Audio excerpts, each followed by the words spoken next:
Hey guys, welcome to my channel enhance your knowledge.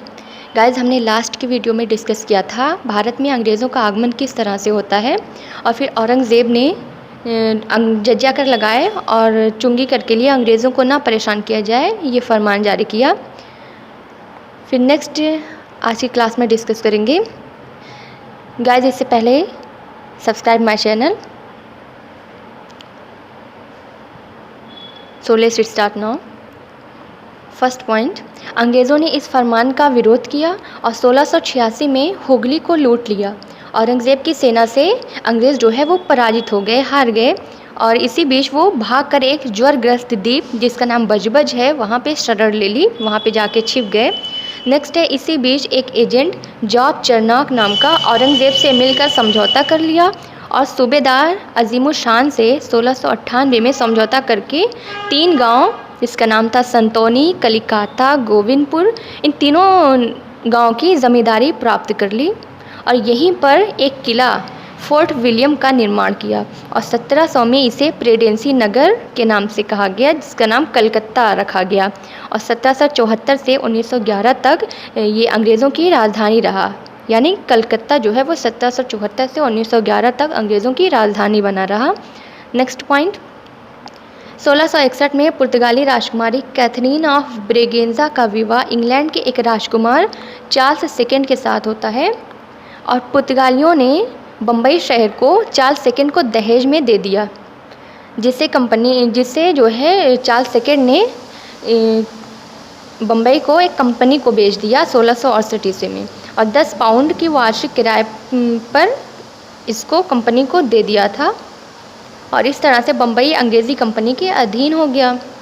Next आपका है 1698 में England के राजा विलियम थर्ड के अधीन कंपनी बनी जिसका नाम था English company trading into the east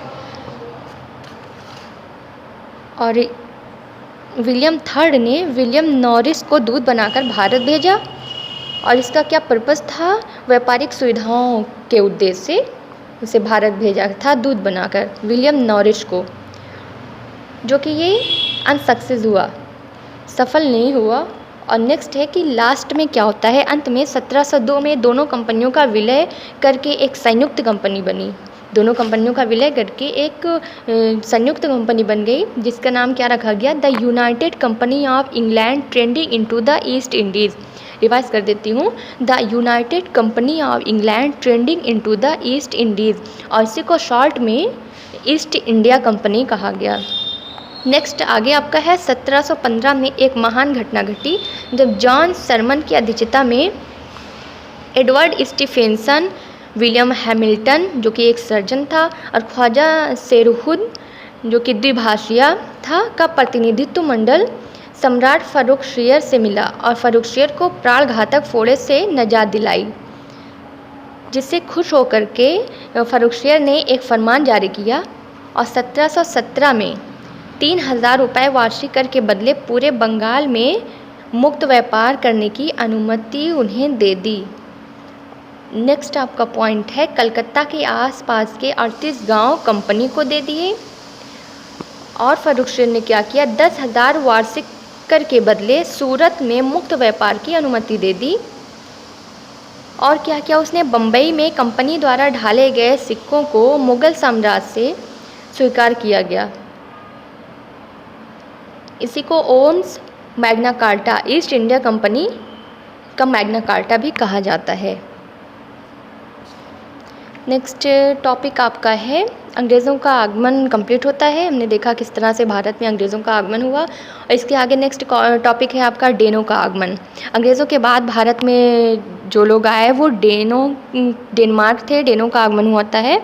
और फर्स्ट पॉइंट इसमें आपका देखते हैं, डेन जो है वो डेनमार्क के निवासी थे, डेनमार्क के रहने वाले थे और डेनिश जो है ईस्ट इंडिया कंपनी की स्थापना सबसे पहले 1616 में सूरत में हुई। डेनों ने अपना पहला कारखाना जो फर्स्ट फैक्ट्री खोली वो 1620 में तमिलनाडु के ट्रांकोबार में खोली थी। कहाँ पे, 1620 में तमिलनाडु के ट्रांकोबार में। नेक्स्ट है आपका बंगाल के श्रीरामपुर में दूसरी फैक्ट्री खोली। डेनों ने अपनी दूसरी फैक्ट्री बंगाल के श्रीरामपुर में खोली और श्रीरामपुर को ही डेनों ने अपना मुख्य व्यापारिक केंद्र बनाया। नेक्स्ट है आपका यूरोपीय कंपनियों के बीच बढ़ती प्रतिस्पर्धा के कारण डेनिस ने अपनी सारी कंपनियां अंग्रेज़ों को बेच दी और वो सारी कंपनियां अंग्रेज़ों को बेचकर वापस चले गए, कहाँ? डेनमार्क वापस चले गए। ये नीचे आपका देख सकते हैं ये जो संधि हुई थी, सबसे पहले आपकी एक्सला चैपल संधि हुई थी जो कि 1748 में हुई थी। नेक्स्ट आपकी पौंडीचेरी की संधि हुई थी 1755 में। थर्ड आपकी पेरिस की संधि हुई थी 1763 में। नेक्स्ट है आपकी इलाहाबाद की संधि हुई थी 1765 में। इसको आप ट्रिक से भी याद कर सकते हैं, आई मीन सीरियल वाइज ये याद रहेगी। कभी कभी आपसे क्वेश्चन में इसकी क्रम संख्या सीरियल वाइज ये पूछ लेता है, तो ये ट्रिक है चप्पल चेरी पेरिस बाद। चप्पल मीन्स चैपल संधि, चेरी मीन्स पौंडीचेरी की संधि, पेरिस मीन्स पेरिस की संधि और बाद में इलाहाबाद की संधि। इस तरह से आप क्रम वाइज याद कर सकते हैं इसको। सो गाइज़, हमारा ये दोनों टॉपिक अंग्रेज़ों का आगमन और डेनों का आगमन यहीं पे कंप्लीट होता है। इसके आगे हमारा नेक्स्ट टॉपिक होगा कर्नाटक का प्रथम युद्ध, जो कि हम अपनी नेक्स्ट वीडियो में डिस्कस करेंगे। गाइज़, कर्नाटक का 3 युद्ध हुआ था, जिसमें कर्नाटक का प्रथम युद्ध, कर्नाटक का द्वितीय युद्ध एंड कर्नाटक का तृतीय युद्ध। तो ये हम तीनों सीरियल से नेक्स्ट वीडियो में डिस्कस करेंगे। तो गाइज़, चैनल पे बने रहिएगा, मिलते हैं नेक्स्ट वीडियो के साथ। तब तक के लिए bye bye, take care and हाँ, subscribe my channel and share it please guys.